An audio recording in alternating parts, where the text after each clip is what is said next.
আহলান ওয়া সাহলান বিকুম, সালামুন আলাইকুম। সময়, কাল, পাত্র, প্রেক্ষিত, কথাবার্তা, দ্বিতীয় পর্ব। আমরা দেখব সূরা বাকারা আয়াত 131। ইস ক্বালা লাহু রাব্বাহু আসলিম, যখন তার রব তাকে বললেন আসলিম, মুসলিম হয়ে যাও। ক্বালা আসলামতু লিরাব্বিল আলামিন, আমি রবের জন্য সমর্পিত মুসলিম হলাম। বা কিভাবে আমরা মুসলিম হব? 131 পরে আমরা দেখব 136 সূরা বাকারা। সেখানে কিভাবে আমাদেরকে সমর্পিত হতে বলেছেন, অর্থাৎ মুসলিম হতে বলেছেন। উলু, আপনারা বলুন, আমান্না বিল্লাহ, আমরা ঈমান আনলাম সেই মহান আল্লাহতে। অমা উনসিলা ইলাইনা, আর যা নাজিল হয়েছে আমাদের প্রতি। অমা উনজিলা ইলা ইব্রাহিম ওয়া ইসমাঈল ওয়া ইসহাক ওয়া ইয়াকুব, যা নাজিল হয়েছে ইসমাইল, ইসহাক, ইয়াকুব এদের প্রতি। ওয়াল আসবাত, এই ধারাবাহিকতাই তাহলে যা নাজিল হয়েছে। একটা হলো নাজিল হওয়া, অমা উতিয়া মুসা ঈসা, আর যা দেওয়া হয়েছে, হাতে হাতে দেওয়া হয়েছে। অমা উতিয়া নাবিউন মির রব্বিহিম, আর নবীদেরকে যেটা হাতে হাতে দেওয়া হয়েছে, এটার উপরে আমাদেরকে ঈমান আনতে হবে। লা নুফাররিকু বাইনা আহাদিম মিনহুম, আর আমরা এই ইব্রাহিম, ইসমাইল, ইসহাক, ইয়াকুব, মুসা, ঈসা এদের মধ্যে কোনো পার্থক্য করি না। নাহানু লাহু মুসলিমুন, নাহানু, আমরাই তো তার জন্য সমর্পিত, অর্থাৎ আমরাই তার জন্য কি হলাম? মুসলিম হলাম, মুমিন নয়, মুসলিম হলাম। তাহলে মুসলিম হতে হলে মহান আল্লাহ আহকামুল হাকিমিন সূরা বাকারা আয়াত 131 থেকে শুরু করে 135 এসে কিভাবে মুসলিম হতে হয়, কিভাবে মুমিন নয় মুসলিম হতে হয়, প্রথম সমর্পণ যেটা করতে হয় সেটা শিক্ষা দিলেন।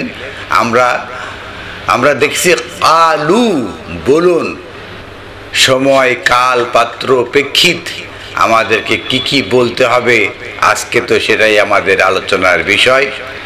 আমরা দেখব সূরা বাকারা আয়াত 156, সেখানে বলা হয়েছে আল্লাযীনা ইযা আসাবাতহুম মুসিবাতুন, যখন কারো উপরে মুসিবত আপতিত হয়, আলু, তারা যেন বলে ইন্না লিল্লাহি ওয়া ইন্না ইলাইহি রাজিউন।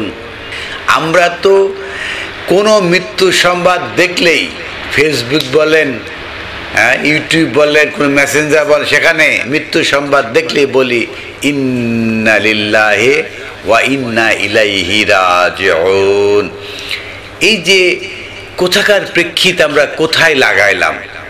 এখানে বলা হয়েছে আল্লাযীনা ইযা আসাবাতুহুম মুসিবাতুন, যাদের উপর মুসিবত আপতিত হবে।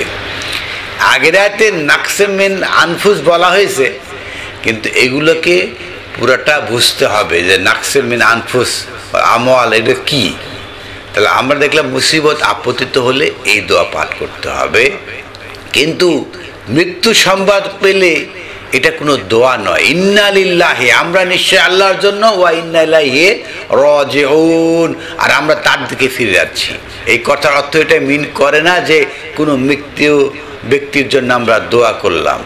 মৃত ব্যক্তির জন্য দোয়া করার জন্য সূরা নূহের 29 আয়াত রয়েছে, সূরা ইব্রাহিমের 41 আয়াত রয়েছে, সেটা হল রাব্বানা গফিরলি ওয়া লাউলা দাইয়া ওয়াল মুমিনিনা ইয়ামা ইয়াকুমুল হিসাব। এগুলো হলো মৃত্যুর জন্য দোয়া। মৃত্যুর ব্যক্তির জন্য রাব্বানা গফিরলি, আমাকে ক্ষমা করুন, ওয়া লাউলা দাইয়া, আমার পিতামাতা যারা লালন পালন করেছে তাদেরকে ক্ষমা করুন, ওয়ালিল মুমিনিন, আর মুমিনদের ক্ষমা করুন, ইয়ামা ইয়াকুমুল হিসাব, যেদিন হিসাবের দিনে দাঁড় করানো হবে সেই দিনে। এগুলো হলো দোয়া। আপনারা কখনো দেখি লেখেন না যে একটা দোয়া মৃত ব্যক্তির জন্য কি দোয়া রয়েছে, সেখান থেকে দোয়া লেখা হয় না। তা আমরা জানলাম যে কোনো বিপদ আপদ মুসিবত আপত্তি হলে কি বলতে হবে, কালু ইন্না লিল্লাহি ওয়া ইন্না ইলাইহি রাজিউন। কখনো যদি কারোর উপর ফিতনা মুসিবত আপতিত হয় তাহলে কি করতে হয় বা কি বলতে হয় আমরা দেখব সূরা তওবা আয়াত 49, 50 এবং 51। 49-এ বলা হচ্ছে ওয়া মিনহুম মাইয়াকুলু আযানলি, তাদের মধ্যে থেকে কে বলছে আমাকে কিছু বলার অনুমতি দিন। ওয়ালা তাফতিননি, এই আপনারা ফিতনা সৃষ্টি করবেন না। আমরা যখন কোরআন বলি তখন তারা বলে যে আমি কিছু বলি ভাই আপনারা ফিতনাবাজ হয়েন না, নতুন কোনো ফিতনা ছড়িয়েন না। এটা একটা কমন কথা, যেখানে কোরআনে কথা বলা হয় তখন বলে যে ফিতনা ছড়িয়েন না, নতুন ফিতনা ছড়িয়েন না, এই প্রচলিত দিন ধর্মকে ধ্বংস করেন না, এইসব কথাবার্তা। কোরআন বললে কি ফিতনা হয়? ফিতনা তো পরীক্ষা। তা কোরআন বললে কি ফিতনা হয়? তারা বলে না ভাই ফিতনা ছড়িয়েন না, ওলা তাফতিননি, আমাদের জন্য আর ফিতনা করেন না। আলা ফি আল ফিতনাতে সাকাতু, আলা আর অবশ্যই ফি ফিতনাতে সাকাতু, এরা ফিতনার মধ্যেই পড়ে আছে, ফিতনার মধ্যেই গড়াগড়ি খাচ্ছে, তারপরে বলছে আপনারা ফিতনা করেন না। প্রচলিত যে ধর্ম চালু আছে, এক হুজুর আরেক হুজুরকে বকে, ও আরেকে বলে, ও ওকে কাফের বলে, ওকে মুনাফিক বলে, ও একদম নাস্তিক। এদের এক একজনের বিরুদ্ধে এমন গালি এটা মুখে উচ্চারণ করা যায় না। তাহলে নিজেরাই ফিতনার মধ্যে গড়াগড়ি করছে। আর আমরা যখন কোনো প্রেক্ষিতে কোনো কোরআনের আয়াত বলি তখন বলে লা তাফতিননি, আপনারা ফিতনা করেন না। খারা আলা ফি আল ফিতনাতে সাকাতু, আসলে মহান আল্লাহ আহকামুল হাকিম বলছেন আলা ফি আল ফিতনাতে সাকাতু, এরা সবাই সাকাতু ফিতনার মধ্যেই পড়ে আছে, ফিতনার মধ্যে ডুবে আছে। আর আমাদেরকে বলছে আপনারা ফিতনা করবেন না। ওয়া ইন্না জাহান্নামা লা মুহিতাতুন লিল কাফিরিন, আর মহান আল্লাহ আহকামুল হাকিম বলছেন নিশ্চয় জাহান্নাম মুহিতাতু, তাদেরকে বেষ্টন করে আছে, বিল কাফিরিন, কাফেরদের চারপাশে জাহান্নাম বেষ্টন করে আছে। যারা ফিতনায় গড়াগড়ি করছে আর কোরআন বললে বলবে ফিতনা করেন না, এদের চারপাশে জাহান্নাম মোহিত করে আছে, মানে তাদের ঘিরে রেখেছে। আর মহান আল্লাহ আহকামুল হাকিমিন সূরা তাওবার 50 নম্বর আয়াতে বলছে ওয়াইন তুসিবকা, আর যখন আপনার প্রতি আপতিত হয় হাসানাতুন, একটা ভালো একটা কিছু, তাসুহুম, তাদের মুখ কালো হয়ে যায়, তারা মন্দ হয়ে যায়, তাদের মাথা নষ্ট, কেন আপনার প্রতি একটা ভালো কিছু আপতিত হলো। মানে আপনি যে কোরআন বলেন, আপনি যে আল্লাহর বার্তা বলেন, আপনার প্রতি কিছু ভালো কিছু আসলেই তারা মন্দ হয়ে যায়, তাদের মুখ কালো হয়ে যায়। ওয়াইন তুসিবকা মুসিবাতুন ইয়াকুলু কাদ আখাজনা আমরানা মিন কাবলু, যখন আপনার প্রতি কোনো মুসিবত আপতিত হয় তখন তারা বলবে আমরা তো একটা ভালো কিছু ধরেছিলাম আগে থেকেই, মানে তারা ভালো কিছু করছে আপনি মন্দ করছেন, এই কথা তারা বলে। ওয়াইয়া তাওয়াল্লাউ ওয়া হুম ফারিহুন, তখন তারা চলে যায় এবং উল্লাসিত অবস্থায়। আপনি মুসিবতে আপতিত হয়েছেন, কোনো বিপদ আসছে, তখন তারা খুব উল্লাসিত, আপনার প্রতি ভালো কিছু আসছে তখন তারা মুখ কালো। এই যে চিরন্তনী স্বভাব মহাবিস্ময়কর গ্রন্থ আল কোরআনে সূরা তাওবার 50 নম্বর আয়াতে উল্লেখ করা হয়েছে।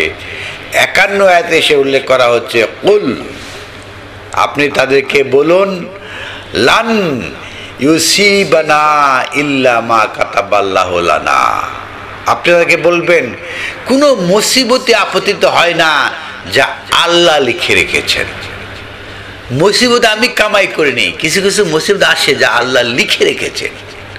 ওয়া মাওলানা, আর তিনি হলেন আমাদের অভিভাবক। ওয়া আলাল্লাহি ফালইয়াতাওয়াক্কালিল মুমিনুন, আর মুমিনদের তারই উপরই, মানে সেই আল্লাহর উপরই তাওয়াক্কুল করা উচিত। তাহলে আমরা তাওয়াক্কুল করব আল্লাহর উপরে। যদি কোনো মুসিবত এসে থাকে তাহলে লিখে রেখেছে, এটা আমরা কামাই করিনি, আল্লাহ লিখে রেখেছেন। এটাই হলো সৃষ্টি। আমরা মনে করি যে মুসিবত আসছে ওনার প্রতি, উনি তো কোরআন বলছে ভুল, বিভ্রান্ত, বাতিল কথা বলছে, তাই মুসিবত আসছে, আমরা তো ভালোই আছি। এই ধরনের কথা আমি প্রায় প্রতিনিয়তই ফেস করে থাকি। যখন তারা আপনার প্রতি মিথ্যা আরোপ করে, সূরা ইউনূস আয়াত 41, ওয়াইন কাযাবুকা, যখন তারা আপনাকে মিথ্যা প্রতিপন্ন করবে, আপনাকে প্রত্যাখ্যান করবে, ফাকুল লি আমালি, তখন আপনি বলবেন এগুলো হলো আমাদের আমল। ওয়া লাহুম আমালুকুম, আর আপনাদের জন্য আপনাদের আমল। আনতুম বারিউনা মিম্মা আমালু, আমি যে আমল করছি এখান থেকে আপনারা মুক্ত। ওয়া আনা বারিউন মিম্মা তা'মালুন, আর আপনারা যে আমল করছেন সেখান থেকে আমি মুক্ত। একদম পরিষ্কার কথা যে আপনাদের আমল আপনাদের, আমাদের আমল আমাদের, আপনাদের ইবাদত আপনাদের, আমাদের ইবাদত আমাদের। আমরা কোনো ফিতনা সৃষ্টি করছি না। সম্মান রিজিক বৃদ্ধির মাধ্যমে মহান আল্লাহ পরীক্ষা করলে তখন আপনি কি বলবেন? সূরা ফাজর আয়াত 15-16। 15তে বলা হচ্ছে ফা আম্মাল ইনসানু ইজা মা আবতালাহু রাব্বাহু, অতঃপর যখন মানুষকে আল্লাহ পরীক্ষা করেন, ফা আকরামাহু ওয়া নাআমাহু, তখন তাকে সম্মান দেন, নেয়ামত দেন, নেয়ামত দেন। কাউকে যদি রব পরীক্ষা করতে চান তখন তাকে অনেক সম্মান, অনেক ইজ্জত দান করেন, অনেক নেয়ামত দান করেন। ফায়াকুলু রাব্বি আকরামান, তখন সে যেন বলে রাব্বি আকরামান, হে আমার রব আমাকে সম্মানিত করেছেন। তাহলে আমরা দেখলাম যে কাউকে যদি সম্মান ইজ্জত দিয়ে আল্লাহ পরীক্ষা করেন তখন সে বলবে রাব্বি আকরামান, যে হে আমার রব আমাকে সম্মানিত করেছেন। এটা হলো তার শুকরিয়া করা। আমরা তো এগুলো জানি না, এগুলো প্র্যাকটিস সমাজে নেই।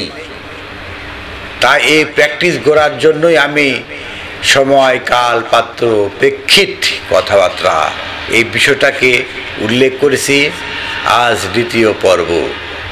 ওয়া ইম্মা ইজা আবতালাহু ফা কাদারা আলাইহি রিজকাহু, আর যখন রব তাকে পরীক্ষা করেন তার রিজিককে সীমিত করে দেন, তার আহার খাদ্য রিজিক এগুলোকে সীমিত করে দেন, ফায়াকুলু রাব্বি আহনান, তখন সে যেন বলে রাব্বি আহনান।